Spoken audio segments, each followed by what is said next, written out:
j'ai fait la formation de l'École du barreau en 8 mois, puis aujourd'hui, je vais vous donner quelques trucs pour obligation. Dans le fond, l'obligation, il y a beaucoup de matières, parce que le livre des obligations dans le Code civil est volumineux, puis ça regroupe la matière des cours d'obligation, de contrat et d'assurance. Pour cette raison, dans le fond, quand vous êtes à la formation professionnelle, je vous conseille de vous concentrer davantage sur le titre 1 du livre des obligations dans le Code civil, les obligations en général. Puis, pour le titre 2 des contrats nommés, je vous conseille de vous concentrer plus sur la matière et les articles abordés en classe et dans les annexes.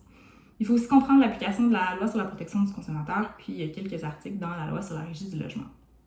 Pour ce qui est de la collection de droits, si vous faites la formation en 8 mois, c'est sûr que je vous conseille de passer au travers pour bien comprendre la matière. Puis, quand vous passez au travers, dans le fond, d'utiliser un système d'annotation, comme par exemple un code de couleur, pour retrouver facilement et rapidement ce qui est pertinent pour vous si vous avez besoin de revoir certaines sections lors de la formation professionnelle.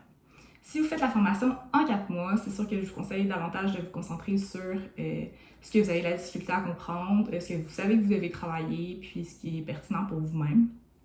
Parce que c'est quand même tout le volume 6 au complet, puis certaines sections du volume 7 de la collection de droit. D'une manière ou d'une autre, c'est sûr que je vous conseille d'avoir votre code civil ouvert quand vous lisez la collection de droit, comme ça vous pouvez faire des renvois que vous trouvez pertinents, puis comme par exemple surligner des mots d'un article qui sont pertinents par rapport à ce qui est écrit dans la collection.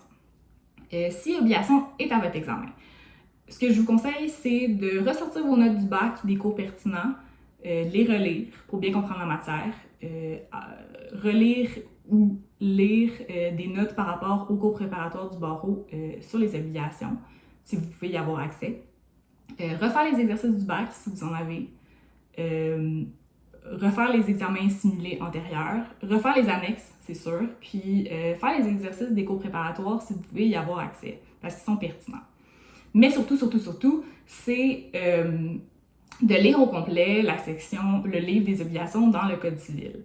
C'est sûr que la section des obligations contient une section sur la responsabilité civile, le contrat de société et d'association, puis le contrat de travail, qui sont plus abordés dans d'autres cours, mais je vous conseille quand même de les lire pour les comprendre. Dans le fond, quand vous faites cette lecture-là, je vous conseille de la faire assidûment, puis d'annoter en même temps, comme ça vous n'aurez pas à relire au complet pour annoter. Puis pour vous retrouver dans la section des obligations, ce que je vous conseille de faire, dans le fond, ce que j'avais fait au barreau, c'est que j'avais un code de couleur par matière, puis là, pour obligation, ben j'aurais pu utiliser différentes couleurs, mais ce que j'ai fait, c'est comme des encoches à différentes places, parce qu'on n'a pas le droit de post-it pour l'examen à l'École du barreau. Donc comme ça, ben je me retrouvais dans les différents, par exemple, contrats nommés, parce que c'était à une hauteur différente.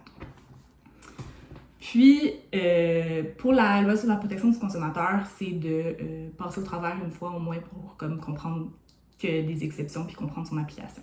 Mais vraiment, c'est de lire les articles de la section, dans le fond, du livre des obligations dans le Code civil. Si vous pouvez relire le plus que vous pouvez, c'est ce qui va vous aider pour l'examen, parce que ce qui est vraiment pertinent pour l'examen, c'est de retrouver rapidement dans le fond, un article qui est dans une section spécifique, c'est savoir quelle section parle de quoi.